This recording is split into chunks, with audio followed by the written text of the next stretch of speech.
नमस्कार, स्वागत है आप सभी का बिहार बुलेटिन में। आपके साथ मैं हूं पल्लवी रविंद्र सिंह। खबरों की शुरुआत बिहार के हाजीपुर से करेंगे। धर्म परिवर्तन को लेकर नीतीश कुमार के मंत्री जमा खान की ओर से दिए गए, आपको बताते चले, सूबे के दिए गए बयान की वजह से सूबे का सियासी पारा चढ़ चुका है। जिस प्रकार से जमा खान ने धर्म परिवर्तन के संबंध में अपनी राय रखी और खुद को राजपूत बताया, उसने जेडीयू की अब मुश्किलें बढ़ा दी।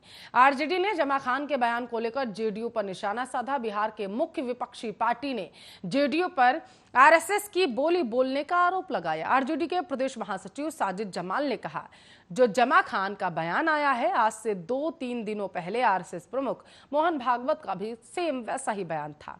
जो बयान उन्होंने दिया था वही बात जमा खान ने कही है। ये उन्हीं के कथन है, इसलिए बीजेपी और जेडीयू में कोई फर्क नहीं। जेडीयू के भी भगवाकरण हो गया है। जो आरएसएस कहता है वही बात ये लोग कहते हैं। दरअसल बीते दिनों बिहार के हाजीपुर पहुंचे मंत्री जमा खान से जब धर्म परिवर्तन के संबंध में सवाल किया गया तो उन्होंने कहा, कोई अपनी इच्छा से धर्म परिवर्तन करता है तो यह गलत नहीं, लेकिन पैसों का लालच देकर कोई जबरन धर्म परिवर्तन कराता है तो यह बेहद गलत है। इस तरह का कोई मामला सामने आता है तो उनके खिलाफ सरकार को सख्त कार्रवाई करनी चाहिए। उन्होंने आगे कहा कि मुसलमानों ने इस बार जेडीयू को वोट नहीं दिया, लेकिन तब भी मुख्यमंत्री मुसलमानों का ख्याल रखते हैं। वहीं खुद को राजपूत बताते हुए उन्होंने कहा, मैं खुद भी राजपूत था। हमारे पूर्वज जयराम सिंह और भगवान सिंह वैश्वाड़ा से आए थे। यहाँ लड़ाई छिड़ी और वे हार गए। इसके बाद भगवान सिंह ने इस्लाम कबूल कर लिया और वे मुसलमान हो गए। लेकिन हमारे जो अन्य रिश्तेदार हैं जो सरैया गांव के हैं, वो जयराम सिंह के खानदान के हैं और राजपूत हैं। उनसे आज भी हमारा नाता है, इसलिए कोई किसी से जबरदस्ती धर्म परिवर्तन नहीं करवा सकता। अगर कहीं ऐसा होता है तो उसके लिए पुलिस और कानून जिम्मेदार।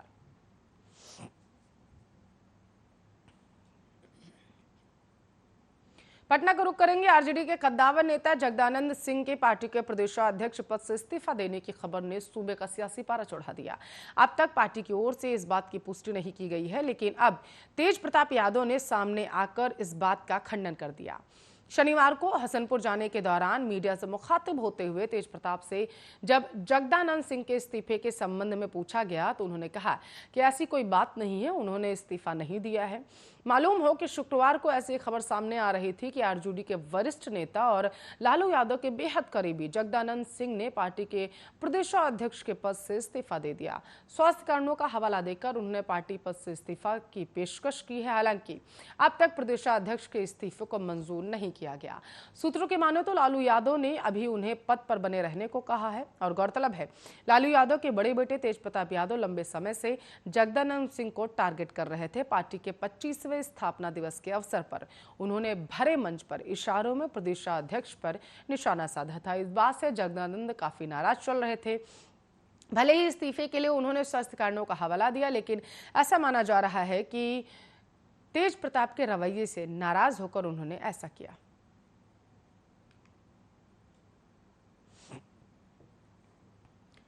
तो पटना में बिहार पुलिस मुख्यालय की ओर से पुलिस जवानों और पदाधिकारियों के लिए नया आदेश जारी कर दिया गया है। मुख्यालय के कार्मिक और कल्याण प्रभाग की ओर से जारी आदेश के अनुसार ड्यूटी ओवर के दौरान सभी पुलिस जवानों और पदाधिकारियों के लिए फुल यूनिफॉर्म में रहना अनिवार्य होगा। इस आदेश की अवहेलना करने पर वालों पर विभागीय कार्रवाई करने की चेतावनी भी दी गई है।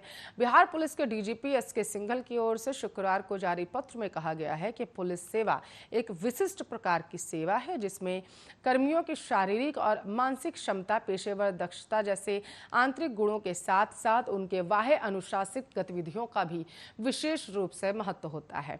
पुलिस सेवा के विशिष्टता का एक महत्वपूर्ण आयाम उनका अलग परिधान और वर्दी है। वर्दी न केवल पुलिस सेवा से जुड़े कर्मियों को अलग पहचान प्रदान करती है, बल्कि यह संपूर्ण सेवा के मान सम्मान और गौरव का भी प्रतीक है। साफ सुथरी और समुचित तरीके से धारण की हुई वर्दी में पुलिसकर्मी आमजनों के बीच एक सकारात्मक छवि प्रस्तुत करते हैं, अनुशासन के प्रति प्रतिबद्धता को भी उजागर करते हैं। साथ ही यह बेहतर पुलिसिंग में भी एक महत्वपूर्ण आयाम की तरह काम करता है। आमतौर पर पुलिस पदाधिकारियों वर्दी की सही तरीके से रखरखाव और पहनावे के प्रति गंभीर होते हैं, लेकिन कभी कभी इसके प्रति उन्हें कोताही बरतते हुए देखा जाता है। उनकी इस हरकत से न केवल वर्दी के प्रति असम्मान का भाव प्रदर्शित होता है, बल्कि समुचित ढंग से वर्दी धारण नहीं करने के कारण आमजनों के बीच पुलिस की छवि भी धूमिल होती है। ऐसे में राज्य पुलिस के सभी पदाधिकारी और कर्मी ड्यूटी और के दौरान प्रावधानों और मापदंडों के अनुसार वर्दी धारण करना सुनिश्चित करेंगे। वर्दी साफ और सुथरी और सही स्थिति में होनी चाहिए। जिन कार्यालयों में वर्दी धारण करने की अनिवार्यता नहीं है, वहां भी परिधान अमर्यादित और कार्यालय के अनुरूप होने चाहिए। आदेश का पालन हो, वरीय पदाधिकारी इस बात का विशेष ध्यान दें। वहीं आपको बताते चले, कोताही बरतने वाले कर्मियों के विरुद्ध अनुशासनिक कार्रवाई की जाएगी।